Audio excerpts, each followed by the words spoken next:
Capítulo 2. Das garantias. Artigo 96. A critério da autoridade competente em cada caso, poderá ser exigida, mediante previsão no edital, prestação de garantia nas contratações de obras, serviços e fornecimentos. Parágrafo 1º. Caberá ao contratado optar por uma das seguintes modalidades de garantia. Inciso 1. Caução em dinheiro ou em títulos da dívida pública emitidos sob a forma escritural, mediante registro em sistema centralizado de liquidação e de custódia autorizado pelo Banco Central do Brasil e avaliados por seus valores econômicos, conforme definido pelo Ministério da Economia. Inciso 2.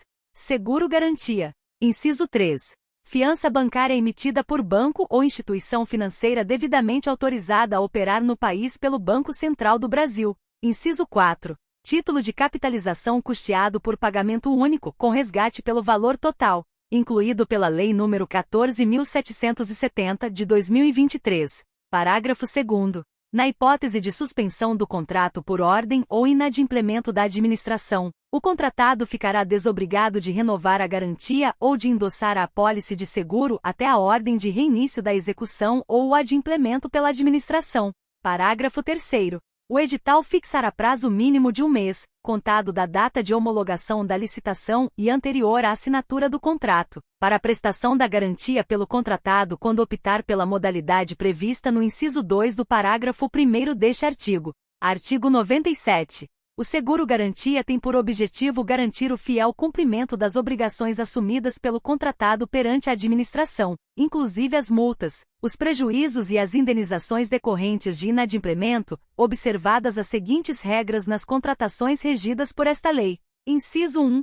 O prazo de vigência da apólice será igual ou superior ao prazo estabelecido no contrato principal e deverá acompanhar as modificações referentes à vigência deste, mediante a emissão do respectivo endosso pela seguradora. Inciso 2. O seguro-garantia continuará em vigor mesmo se o contratado não tiver pago o prêmio nas datas convencionadas. Parágrafo único. Nos contratos de execução continuada ou de fornecimento contínuo de bens e serviços, será permitida a substituição da apólice de seguro-garantia na data de renovação ou de aniversário, desde que mantidas as mesmas condições e coberturas da apólice vigente e desde que nenhum período fique descoberto, ressalvado o disposto no parágrafo 2º do artigo 96 desta lei. Artigo 98. Nas contratações de obras, serviços e fornecimentos, a garantia poderá ser de até 5% do valor inicial do contrato, autorizada a majoração desse percentual para até 10%, desde que justificada mediante análise da complexidade técnica e dos riscos envolvidos. Parágrafo único. Nas contratações de serviços e fornecimentos contínuos com vigência superior a 1 ano, assim como nas subsequentes prorrogações, será utilizado o valor anual do contrato para a definição e aplicação dos percentuais previstos no caput deste artigo. Artigo 99. Nas contratações de obras e serviços de engenharia de grande vulto, poderá ser exigida a prestação de garantia, na modalidade seguro-garantia, com cláusula de retomada prevista no artigo 102 desta lei, em percentual equivalente a até 30% do valor inicial do contrato. Artigo 100. A garantia prestada pelo contratado será liberada ou restituída após a fiel execução do contrato ou após a sua extinção por culpa exclusiva da administração e, quando em dinheiro, atualizada monetariamente.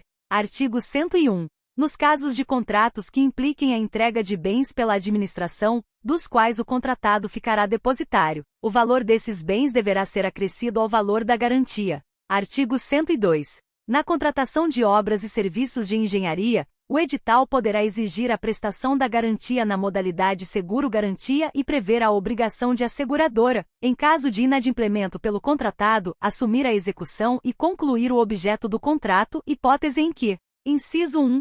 A seguradora deverá firmar o contrato, inclusive os aditivos como interveniente anuente e poderá: a. ter livre acesso às instalações em que for executado o contrato principal, b. acompanhar a execução do contrato principal, c. ter acesso à auditoria técnica e contábil, d. requerer esclarecimentos ao responsável técnico pela obra ou pelo fornecimento. Inciso 2.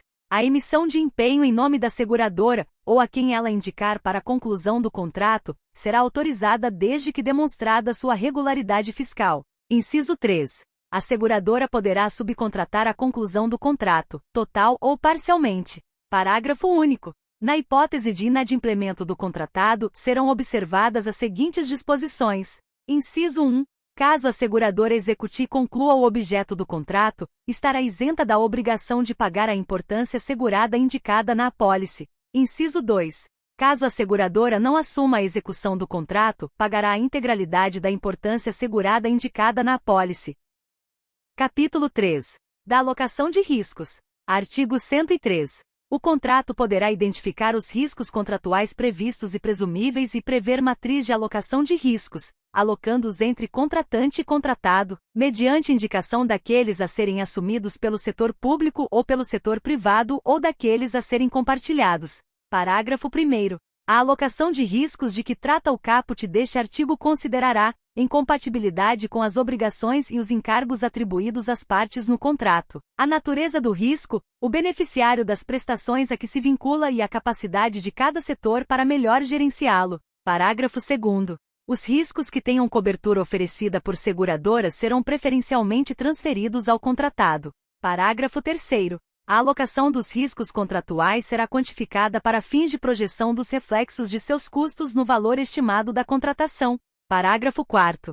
A matriz de alocação de riscos definirá o equilíbrio econômico-financeiro inicial do contrato em relação a eventos supervenientes e deverá ser observada na solução de eventuais pleitos das partes. Parágrafo 5º. Sempre que atendidas as condições do contrato e da matriz de alocação de riscos, será considerado mantido o equilíbrio econômico-financeiro, renunciando as partes aos pedidos de restabelecimento do equilíbrio relacionados aos riscos assumidos, exceto no que se refere. Inciso 1. As alterações unilaterais determinadas pela administração, nas hipóteses do inciso 1 do caput do artigo 124 desta lei. Inciso 2. Ao aumento ou à redução, por legislação superveniente, dos tributos diretamente pagos pelo contratado em decorrência do contrato. Parágrafo 6º. Na alocação de que trata o caput deste artigo, poderão ser adotados métodos e padrões usualmente utilizados por entidades públicas e privadas, e os ministérios e secretarias supervisores dos órgãos e das entidades da administração pública poderão definir os parâmetros e o detalhamento dos procedimentos necessários à sua identificação, alocação e quantificação financeira.